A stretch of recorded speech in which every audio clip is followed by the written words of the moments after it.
So tonight I'd like to welcome you all to the third and final talk for the exhibition Night Circus. It's a jeweled traveling exhibit that's coordinated and curated by the Guild of Bookworkers, and it features 31 exhibitors this go round. The show is on view at the Robert C. Williams Museum of Papermaking through April 18th. And just to share a little bit with you very quickly about the museum, if this is your first time visiting one of our programs. We're located on Georgia Tech's campus in Atlanta. Our mission is to collect, preserve, increase, and disseminate knowledge about papermaking, past, present, and future. We have permanent exhibits as well as changing galleries, and we also do educational programming.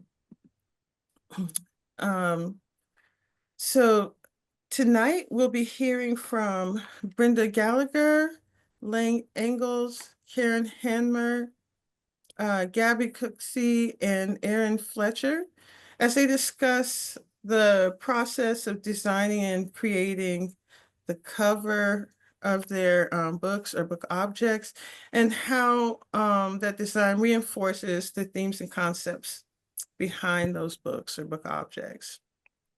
After all the presenters talk, will open the floor for questions. So we ask that you please submit all of your questions to the Q&A button. It makes it a whole lot easier for us to find those versus dropping them in the chat. We encourage you to keep the chat lively with resources or comments, but the questions, please use the Q&A button. I'm going to read all of the bios at once, so that as the presenters go, we can go straight through the presentations. So the first person we'll be hearing from is Brenda Gallagher. Brenda is a graphic designer, book artist, and fine book binder living in Niwot, Colorado. She has designed books and magazines professionally for over 25 years and serves on the Boulder Book Art League board. Brenda enjoys using her experience with professional design to self-publish works with her own artwork and illustrations, which she then binds using ancient skills of fine bookbinding. She is an enthusiastic teacher of bookbinding and letterpress printing for students of all ages.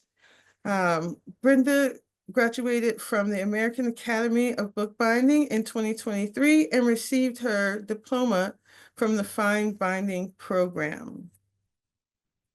After her, we'll hear from Ingalls. Ling began studying bookbinding over 25 years ago, notably gaining a degree in fine binding from the American Academy of Bookbinding in 2007. She is currently a teacher at AAB and is AAB's coordinator of Open Set, an international bookbinding competition.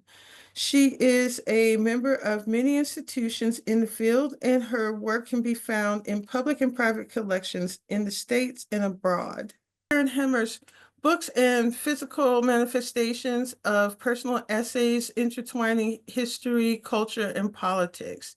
She utilizes both traditional and contemporary book structures, and the work is often playful in content or format. Her Chicago practice is usually varied, including design, binding, limited edition, artist books, inexpensive multiples, and bookbinding instructional materials. And then we'll be hearing from Gabby Cooksey and Erin Fletcher, who had a collaborative piece in the show. So Gabby lives and works in Tacoma, Washington as a bookbinder and book artist. Her training includes studying at North Bennett Street School, which she received her diploma for bookbinding in 2014. At the American Academy of Bookbinding, um, was a studio assistant to Don Glaister and Suzanne Moore, and is currently a studio assistant with Jessica Spring and Springtide Press. Cooksey's books are included in the collections at the University of Washington, Boston, Atheneum, Library of Congress, and many more private and public collections across the world. Erin Fletcher is the owner of Herringbone Bindery located in Austin. She crafts one-of-a-kind fine bindings and small editions for various clients and institutions. Her work is regularly exhibited throughout the U.S. and abroad and is held in public and private collections. She first discovered a love of bookbinding while studying at the School of the Art Institute of Chicago. And this experience brought her to study bookbinding at the North Bennett School in Boston, where she graduated in 2012. She regularly teaches book arts workshops online and at venues throughout the U.S. I'm going to stop sharing my screen and we'll hear from Brenda. There it is. Fabulous. Hi, everybody. My name is Brenda Gallagher, and I'm here to talk about my book. It's titled Night Circus for the theme of the Guild of Bookworkers show. The cover design for this book is very much tied to the content, so I'd like to share with you a little bit about the interior pages of my book. I'm ready for the next one.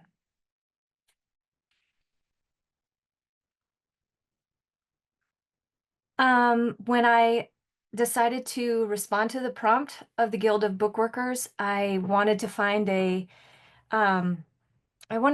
circus book that had the feeling I was looking for, but I couldn't find a circus-themed book to bind for the prompt that made me happy.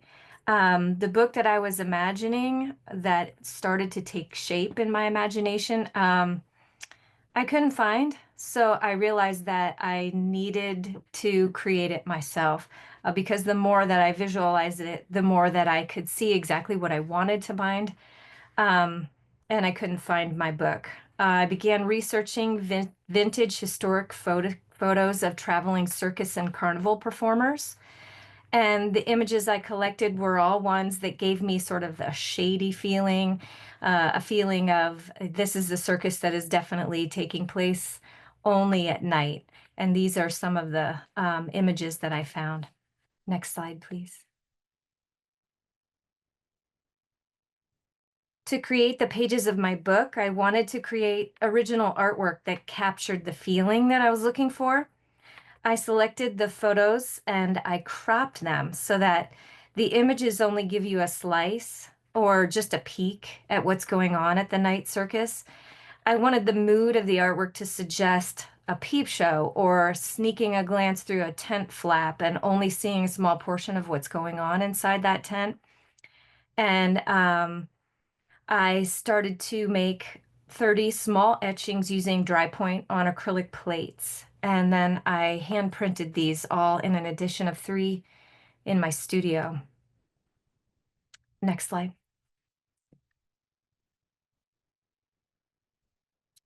I mounted the etchings on midnight blue pages, and I sewed these pages on stubs. The blue paper was chosen to give the feeling of, the evening sky sinking into night. And the book functions like a photo album. This green that you're seeing here in the middle photo is just compensating for the etching being attached to that page. Next slide. So now that you know the content of my book, you know the feeling that I was aiming for with the cover design. I was mostly intrigued by the sloping stripes of the roofs of circus tents and the multitude of patterns. In this, these two images on the left are what I'm talking about here, this um, circus tent. And then that's a part of a vintage circus performer's costume, and it has stripes and polka dots and diamonds. And I liked that collection of patterns.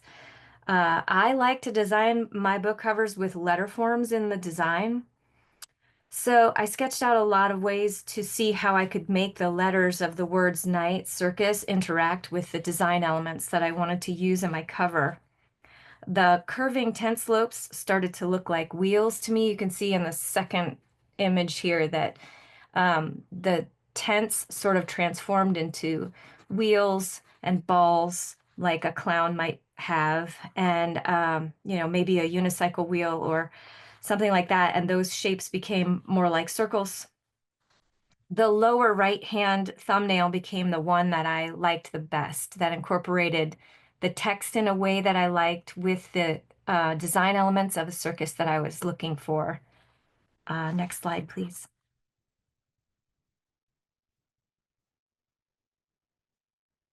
Next, yeah, there we go. To execute the cover design plan, I used a lot of different techniques.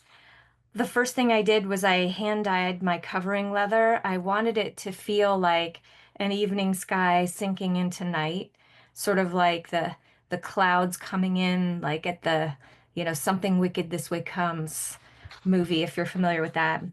And, capture that moment right when the night circus would come to life. I added thin onlays to the leather using a full-size tracing of my thumbnail sketch for placement. And when these were dry, I turned the leather over and back paired to make them flush. You can see the book at the top of this slide that's just been covered with only the leather that has the back paired onlays in it. Next slide.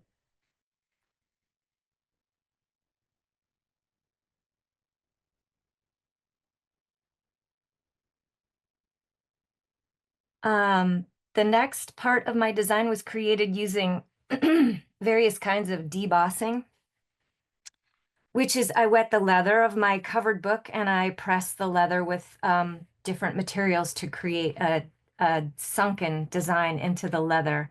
It crushes the grain of the leather.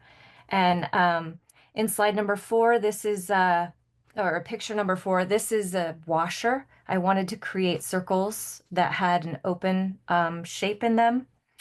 And then I used cut shapes and wire to make parts of the letters. And then the final step in photo number 6 here is I was using hand tooling with traditional tools heated on a stove to finish the rest of the letters and the edges of the balls and more polka dots. And at the top of this slide, you can see my full-size tracing of my full-size design sketch that I was using for placement of these elements. Next slide. This is a peek at the interior of the book, finished with the artwork displayed and the box that I made for it as well. Next slide. And that is the Night Circus book that I made for that Guild of Bookworkers prompt.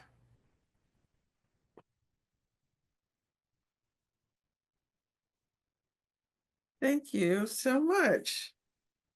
My pleasure. All right. So we're gonna move on to Ling.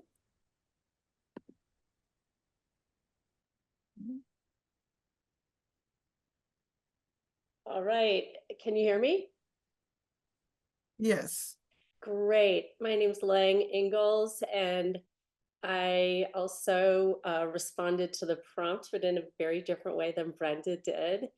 I was led much more toward the first word, the night circus part of things. And so I went through a lot of my books to try to find something that I thought would, the content would work with the idea of circus, but I was more drawn to the night part of it.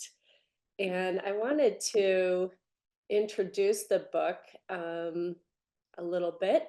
It's called The Book of Penumbra. It is written and illustrated by Gabby Cooksey, also on the call tonight. I have copy number 6 of an edition of 23 that she made in 2016 at Springtide Press. My binding is in full black goat skin. I used, the techniques I used are incision for the most part. And I learned that technique from Elaine Jolie at AAB a long time ago. I think Colleen Curry teaches it now. It's a great technique to learn inlay and onlay. And the black goat is in the background. And then I used for the 2 black areas on the recto and verso, those are box calf. And then I used white goat for the moons and the background of the Baron. And then I used a long grain that I surface gilded, but it wasn't surface gilt, it was surface with acrylic. But with a gilding, it's like surface gilding technique, but using acrylic, if that makes any sense. But since it's long grain, it gave that nice gold sort of background that I was looking for. I made a point of having around all the edges of each element have gold showing, and these were all painted the same gold as the surface gilt part or the surface painted part of the long grain black.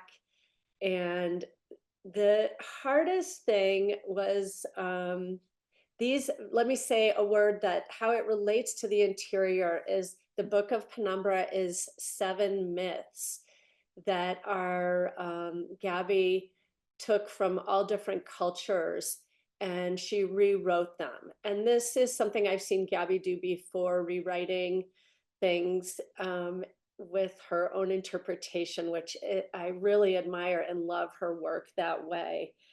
And on the front cover, on the recto, these 2 flowers were the part of her title page. And these are a direct pull from those flowers, but they're silhouetted. Hers were a little print, but instead I just took the silhouette of them. They reminded me a little bit of how, like the opposite of a silhouette in the moonlight is what I was aiming for. And those flowers are all in one piece with the moon in the background. So the moon and the flowers are one piece that I set in, and then the black was another piece that I set around the flowers. And then the third piece is the part with the gold on it. And then the verso I developed from the Haitian myth that she included in the book, and it is of the Baron Samedi. Haitian is also known as the sort of voodoo, this voodoo myth. And his story was a little bit, they all had to do with death, and there was a lot of moon, and they're all, I would say maybe a little bit edgy. I asked Gabby if I could read his myth, but it's a little bit too edgy to read on this. And so I'm just going to say that Baron Samedi stood at the crossroads, and there was north and south and east and west. And people would come to that crossroads, and Baron Samedi would direct them which way they should go or whether they should go back where they came from. But he was a messenger of death. And so if he sent them south, that was to die, and north was not to. And east and west, he could also send them back where they came from. And that was his work as he stood at the crossroads. And so the story is about that, and how he balances the gift of life and the taking of death. So I was very intrigued by her picture. This is actually similar to Gabby's illustration of the Baron. And I wanted it to have a continuity with the moon. So you see, I've taken part of it is the moon and part is of Gabby's drawing. And the hat of Baron Samedi goes right into the arc of the moon. And that was very purposeful. And that's how I developed my design for this. What did Brenda call it? The prompt of for the Guild of Bookworkers show. So thank you. And thanks to Gabby, great book. Thank you very much. Okay. Hi, everyone. Thanks for coming. And thanks again, Jerusha, for hosting our exhibit and for organizing these lectures. We're happy to have you all. This evening, I'm going to speak about my binding of Lady into Fox. The theme for this exhibit was announced in October of 2022, Night Circus, a theme we hope will invoke curiosity of the spectacle, fascination of artistry and performance, explore the mysterious and luminous, investigate clandestine action and secret knowledge, and embrace chaos and otherness. My first task was to select a text to bind. I had two in mind, both involving something inexplicable happening in the darkness of the forest. Shakespeare's A Midsummer Night's Dream, which is also traveling with Night Circus, and Lady into Fox.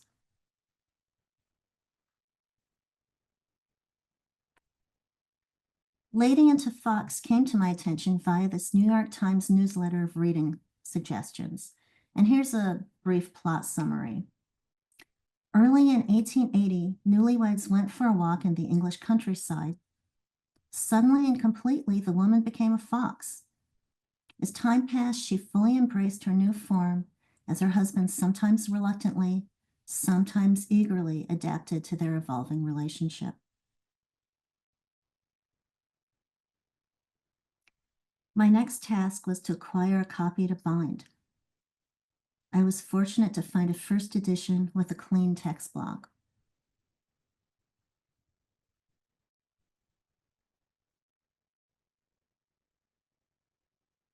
The book is illustrated with 13 charming woodcuts.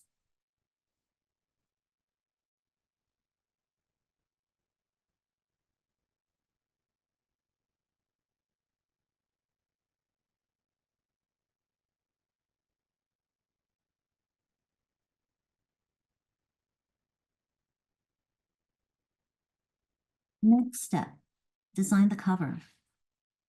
What is the book about? What does it mean to me? How can I use my skills to express that? From the same New York Times newsletter. Part of the book's charm is that it's ideologically inscrutable. This must be an allegory, the reader thinks, but of what? Just when you suspect you've unlocked it, it's about marriage. No, addiction. No, sex. No, feminism. The story zags in a way that baffles facile interpretation. Looking at my previous work to prepare this talk, it appears I have several design go-tos. Use illustrations from the text.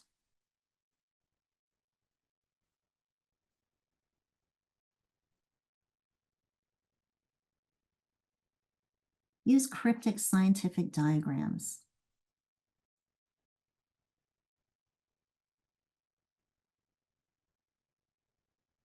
Make the binding about whatever in the world is bothering me at that moment.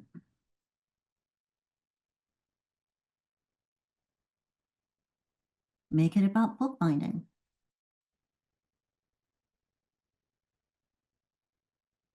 Let the materials do the work for me.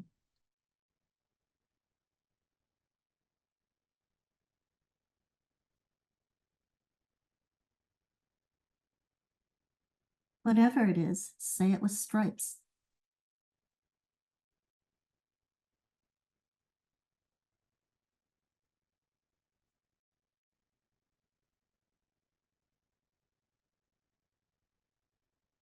Step 4, acquire materials. Somehow my household already had a fox pelt. I pinned it up for a few months to get ideas.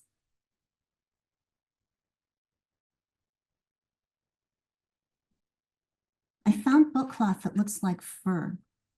It comes in about 8 colors.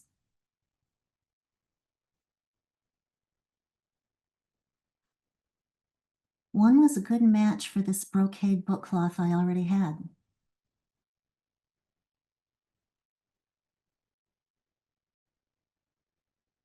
I began working with the materials to figure out some technical issues.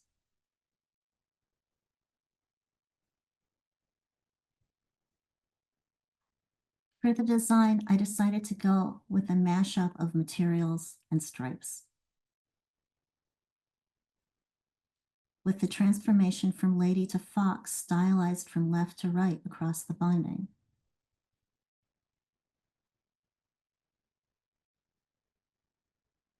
I backed the brocade with paper to make it the same thickness as the fur book cloth to achieve a level surface across the binding.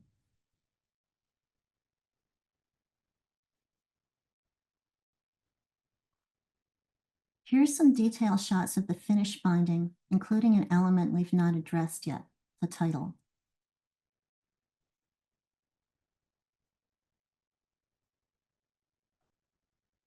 I believe bindings should be titled. I wish I didn't. It can be inconvenient to find a place for it in the design, and sometimes applying the title to the binding is a technical challenge for me. I'm still working to refine this skill.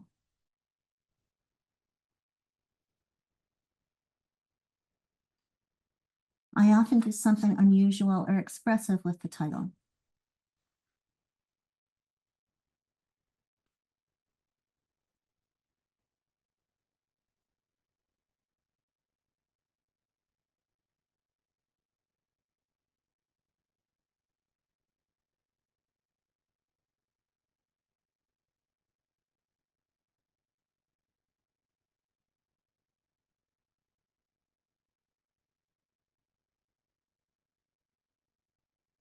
On the computer, I tried different layouts for the type.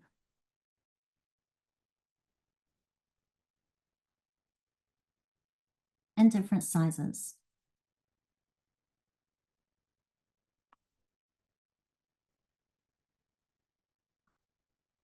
At first, I thought I'd use this terracotta leather for the spine. With this color in mind, I made my own sewing supports from linen thread using historical rope making techniques. But it was a struggle to get a crisp impression of the letters onto this particular skin.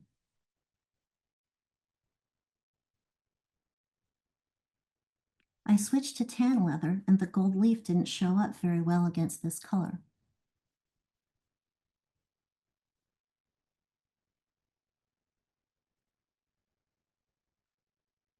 With the switch to the tan leather, the red and the exposed sewing supports didn't make sense anymore, until I echoed it in the red foil I selected to title the binding.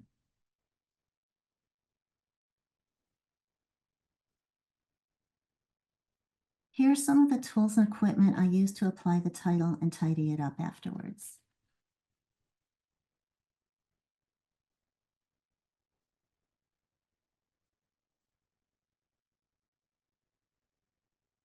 Thanks, everyone. Thank you. Welcome. Hi, everyone. I'm Erin Fletcher. Gabby and I are going to go a little bit back and forth. So I will say this project started after I saw Gabby present on her leather tattooing technique at Standards. I got really excited about the potential of us collaborating and seeing if we could combine tattooing and embroidery. Gabby and I both graduated from the North Bennett Street School years apart from each other, but I've always had a deep appreciation of not only her as a person, but her skill and her creative process. So I was really excited about working with her. For some time, I've been wanting to explore my binding skills and decorative techniques on a piece of work that wasn't a book. When I'm designing the covers for a design binding, for example, my starting point is usually with another artist's work, using the content to guide my design. For Night Circus, I saw this kind of perfect opportunity for Gabby and I to build something that could be entirely conceptualized by us. So when I approached her about my idea and she seemed really excited, I suggested that we run with the theme of circus, specifically that prompt of fascination in artistry and performance, and create a vintage style poster featuring, of course, none other than the tattooed lady. Next slide, please.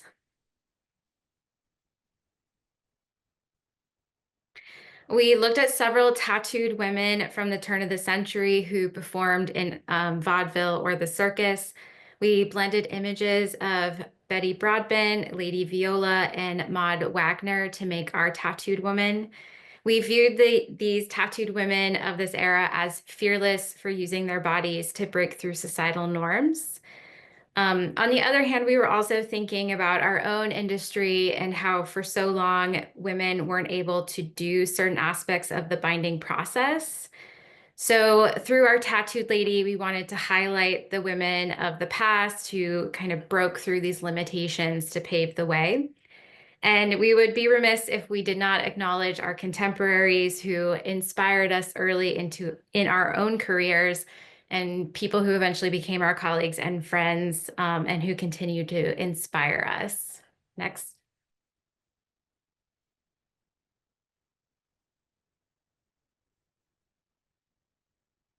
Okay. Here are some examples of the lady bookbinders that we used for our own design.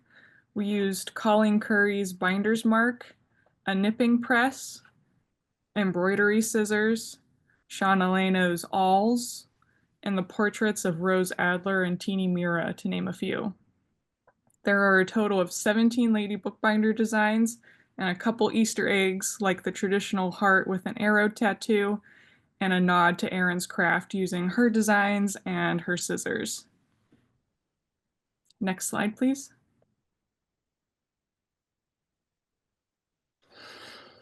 I had fun layering the different body parts and goat parts onto the image so we can make it our own. There was also talk of using a flat file on top of a railroad cart as a stand-in for the goat, but we liked the two goats on top of each other more since it seemed more circus-like. Not sure why the gobra, we've been calling the goat/zebra a gobra, but the gobra's butt is pixelated in this picture and I don't know why. What changed, but I swear it's nothing lewd. Next slide, please. These are the final images of our piece. We knew we wanted this to be 3D and make it look like she is actually standing in front of the goats. I tattooed the lady and the goats separately so Erin could layer it together when it got passed on to her. Next slide, please. I traced a tattoo stencil onto goat skin. This had to be done as a puzzle piece because there are no stencils this large. Everything was taped down in advance. I added the special stencil lotion that helps the stencil adhere to skin and leather and carefully matched everything up. Next slide, please. This is the finished tattoo after I just got done cleaning it with a soap and water mixture. I used a regular tattoo machine and black tattoo ink. I went over these lines 2 or 3 times to get the line work I wanted. On the lady's leather, you can see an extra thigh I tattooed so Erin could play around on that first before the real deal. Next slide, please.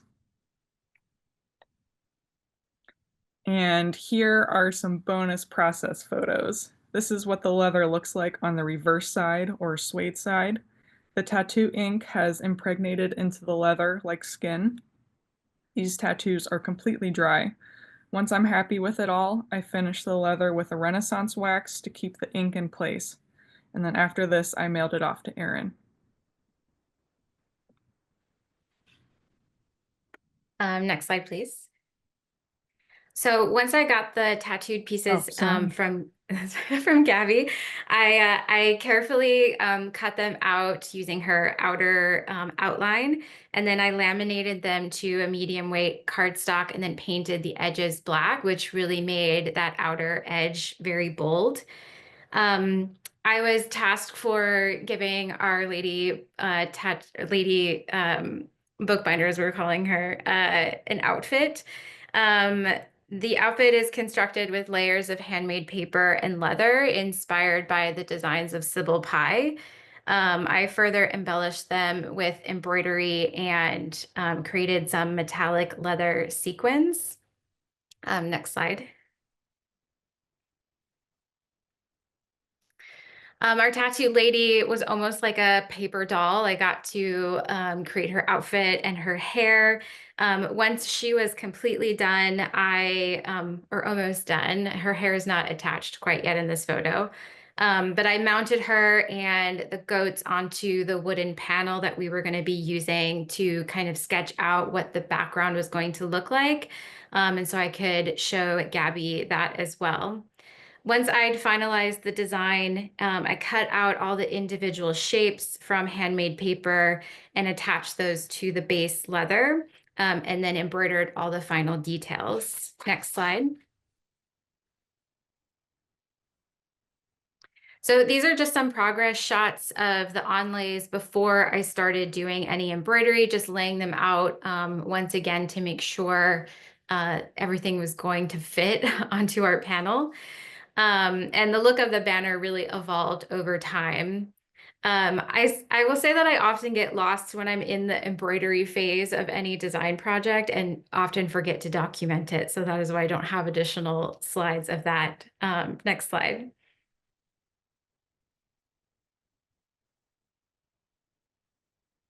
This is a detail of the finished piece. In the border or in the banner on the top, I also added some paint and colored pencil to the yellow areas. You can see the stitching here now. There are two areas within Gabby's pieces that I had to cut into so that elements could kind of interact with each other. And this was definitely the most nerve-wracking part for me. You can see in this image where I had to slightly cut into the ear of the goat so that her hand could be behind it. Next slide. And here I had to so carefully cut around her fingers so that her hand could sit on top of her garment. Next slide.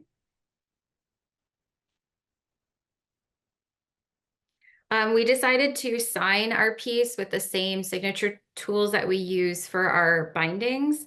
Mine is here on the bottom right-hand corner. It's the blue design in the center of the purple circle, or the purple flower, excuse me. Next slide. So I wanted to talk a little bit about just like my design binding work, since the piece Gabby and I made together was not a book, but just talk about how content can inform my binding work. This is a recent binding I did for the American Academy of Bookbinding's Open Set exhibit. The text is Helen Fragments, and it's a compilation of the only times Helen of Troy is mentioned in the Iliad. The first time we meet her, she's at her loom, weaving a tapestry that documents her side of the story. As someone who studied weaving and is constantly intrigued by fiber art, specifically as a means of documenting personal history, I really couldn't resist building a design around this moment. I also have an affinity for the aesthetics of Grecian pottery. I really love the simplicity of the palette and the stark contrast you get from either the terracotta or the cream clay and that deep brown and black glaze. So with these 2 points of inspiration, I began to build my design. My goal was to have a design that felt both connected to Grecian pottery, yet also felt new, which is where I landed on this color palette. I chose this soft lilac leather for the base to stand out, feel different, and also stand out from the other bindings in this particular exhibit. The terracotta leather is my connection to those historic pots. And to create that contrast that I really love, I used a blackberry goatskin, which is a real deep purple. I added highlights with pale pink paper and very light embroidery floss. So the bull and the panther here are used as symbols throughout the Iliad to represent the personalities of Menelaus, which is Helen's husband, and Paris, which is Helen's lover.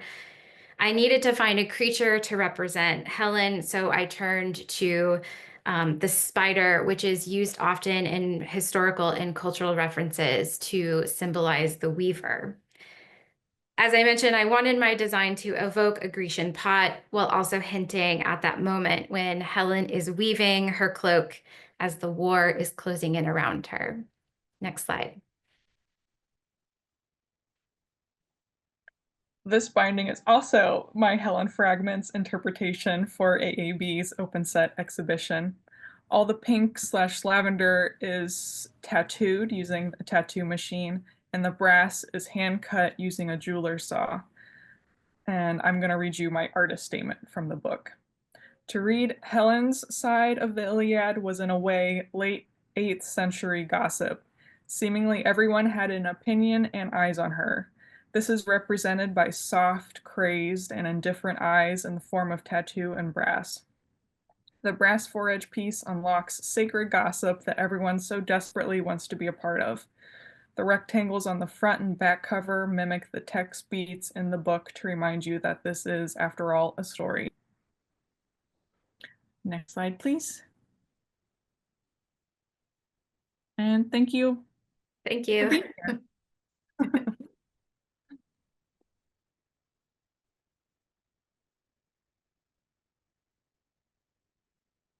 Thank you all so much.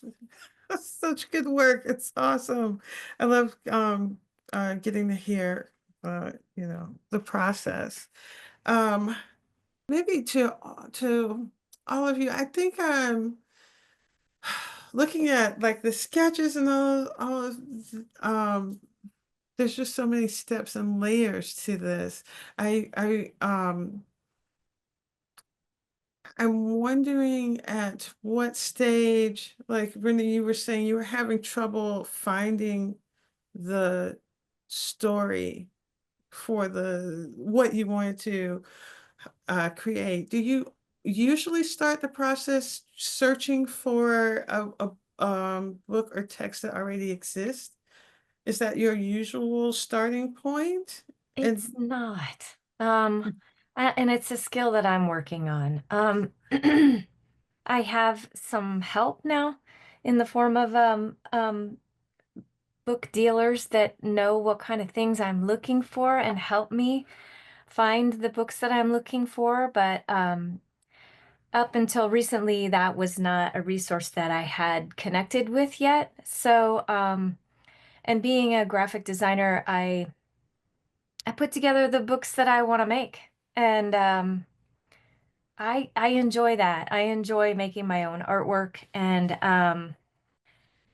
illustrating and designing my own books. And I'm just sort of stepping into putting my work on top of other work, where the first voice in the conversation is the author writing the text, and then the second voice added to that is the illustrator and what they added to the story with their interpretation of what's written, and then my work or any binder's work being the introduction to what's on the pages that already exist. And the the perfect union would be where no one voice is outshining everyone else. So it's meant to be a chorus of voices, and the binder's work is meant to be an introduction. And that is a design problem that I understand. I have done design work where I need to design a cover that interprets the content of the book. And I do like that as a challenge. But I had a very specific feeling about what I wanted to create for the Night Circus. and I could not find anything giving me that feeling that I wanted. So yeah, it was just time to stop wasting time and just start making the book that I needed to see. Do any of you all want to speak to that process of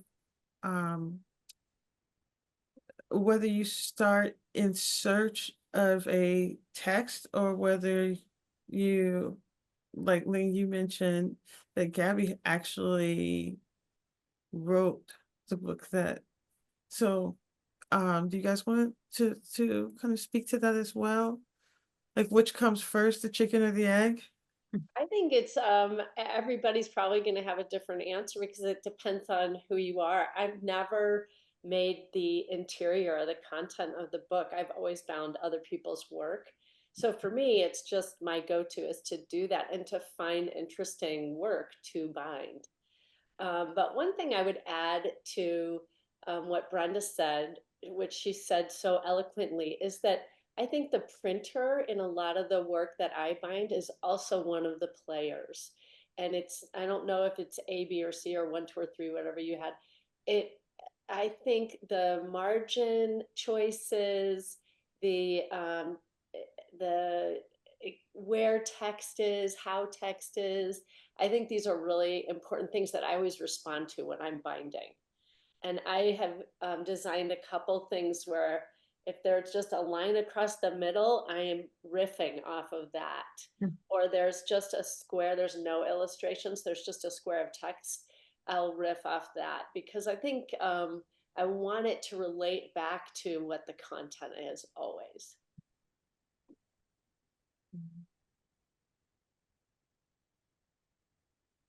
Yeah. No one else want to touch that one? There is a question in chat for Gabby. People want to know how long it took to tattoo the leather. It took about maybe four hours to do it all, and then about an hour of touch-ups. It wasn't that long. And I guess I wanted to say with the last question, Erin and I just had a free-for-all. We could do whatever we wanted, but we honed in pretty quickly because of the tattoo talk of having circus ladies be our thing. So that it was pretty freeing to just be able to do what we wanted without any text in the back or without a book. So it was really fun to make our poster together. And I don't collaborate a lot, so collaborating with Erin was great because I didn't think of like the color choices. I'm a very not colorful person. It's usually browns or blacks, and Erin's use of color made the piece so much better. So collaborating was pretty great. Yeah, I have to, oh, sorry, Oh, go go ahead. ahead. I was just gonna say collaborating with Gabby was very great from my experience too.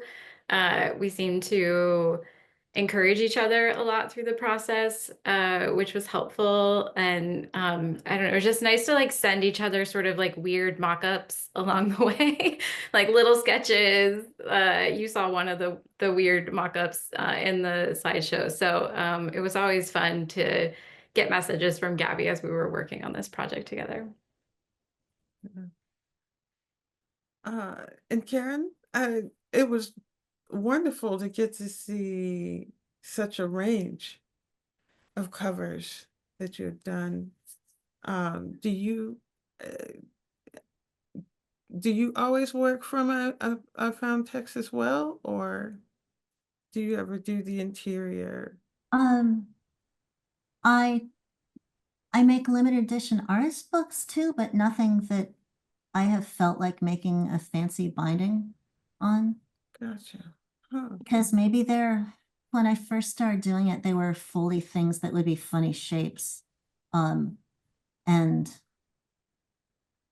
they're too thin.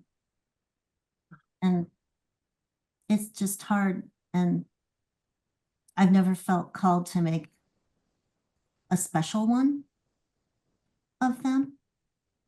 And as far as picking a text, often for a show there's a prompt, and that's helpful. And I bet I'm not the only one on the panel who, if there's not a prompt, doesn't have a pile of stuff they got thinking, oh, I will bind this one day. So you just look through that and you decide which one it's time for. Gotcha. So this question is for Brenda. Do you do your books as visual only, or do you also write? I think most of the ones that I have made the interiors for have been mostly just visual. My piece in the last Guild of Bookworkers show was a collection of quotes from the television show Schitt's Creek, and it had a collection of illustrations of all the sweaters that David Rose wore during that show. And so it was a combination of the illustrations that I did, one sweater on each page, paired with quotes that I collected from the show. And I like to put my own artwork in the book, but I'm not so much a poet or a writer. Gotcha. I hope Virginia's not upset with me outing her, but that your book was her favorite book. She would Oh, anytime she was in the gallery, she made sure to like call people over and tell them about because she loves the show too. So yeah. a little fangirling going on there. It was a fun little book. I printed it a dozen times, and other binder friends of mine were wanting to bind it as well. So I think there have been 10 or so different binders who have bound that book, and they all took a different inspiration from all of those different sweaters, and it was a really fun project. Have you all shown them all together? That would be We fun. should. We should. And again, here's where, the question, going back to the question of, is there any text in my work? That book is a collection of quotes from a television show, and I'm sure there's probably a legal issue if I'm trying to sell the work with the book made from words that I didn't write. So I am cautious about that. Um, I would love to do a show of all the bindings. They were all so different. It was fun. So this question is for Erin and Gabby. It said, is there anything you want to share about your experience as jurors of the exhibition? I'm gonna give that one over to Gabby since I was not a juror. I volunteered on the exhibits committee. So I'll let Gabby answer that. Yes. This was my first time jurying in an exhibition, and I did it with, oh, I won't remember their last names, Carrie and Jesse. We got together in Texas, and so I got to see the books in person, and that was a game changer. But what really stuck out to me and has helped me submit my own books to exhibitions is the writing. People like artist statements or bios or anything. It made me really appreciate that part because I never like writing the artist statement. I don't like doing that part, but it really helped me as an exhibition person, as a juror, narrow it down a lot. So I would say that was the most surprising bit, and it was just great to be able to see everything in person. And then there's the question says, how do you all develop your designs in the context of your skill set? Meaning, do your designs reflect skills you've already learned and felt comfortable with, or sorry, I gotta scroll. Do your designs point you to new skills you need to learn in order to execute your vision for a particular book? Great question. I guess I'll start. I will say it can sometimes depend on like the binding I showed towards the end of our presentation has only 2 techniques in it, and they're techniques I use in almost all of my work. Even though it's a more like complex design, there are a lot more pieces to it. I didn't feel the need to like add any additional elements to it, whether it was another technique I've used or a brand new one. So for me, it's the design comes first and the technique comes after that. So in that case, there might be something that I want to try that is new to me, or maybe something I've seen other people kind of play with. So yeah, I think for me, my personal practice evolves with my designs, and sometimes they stay stagnant. Um, and I often work on 2 or 3 bindings at a time, and I find that those become a group together, that they will sort of inform each other as well in like the color palette and the techniques that get used on those specific groupings of books. What did any of you, would you like to respond to that question as well? Sure. Sometimes there's something new I want to do, and I will do my best to make it work for what I'm working on. But if it's something new, I'm going to try on a plaquette or several times and see if I can really do it. Because I don't want something out there in the world that's an example of my poor craft. I think we all know what that feels like, you know. All right, well, it is 9 o'clock. And so I want to thank you all so much for these wonderful presentations and just fascinating. Like my background is not in any kind of leather work, so it's all just like ooh, ah, ooh. The Guild of Bookworkers show is one of our favorites to get. We've shown several of the exhibits, and it's always like Christmas when it comes. So thank you so much. I've got I need to share my screen one more time, and I'll let you guys go. So I strongly encourage you all to check out more of the work from these amazing artists. The exhibition is up through April 18th if you're in Atlanta. If you enjoyed this and would like to support our programming, consider giving a donation on our website at mygeorgiatech.gatech.edu/giving/papermaking-museum. Oops. And if you're in Atlanta and you have family, come and see us this Saturday.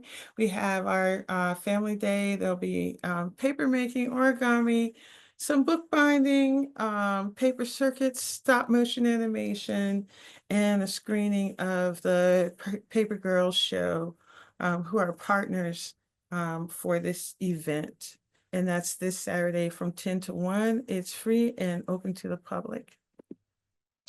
You can engage with our programming. All of our virtual talks get posted on our website at paper.gatech.edu. And we also have a YouTube channel as well. We're on Twitter, Instagram, Facebook, and Pinterest. And if you'd like to receive the newsletter so you don't have to guess when things are happening, when we'll have that next great talk, you can shoot an email to Anna.Dahl. She's our education curator. Anna.Dahl@rbi.gatech.edu. Thank you so much for attending our programming.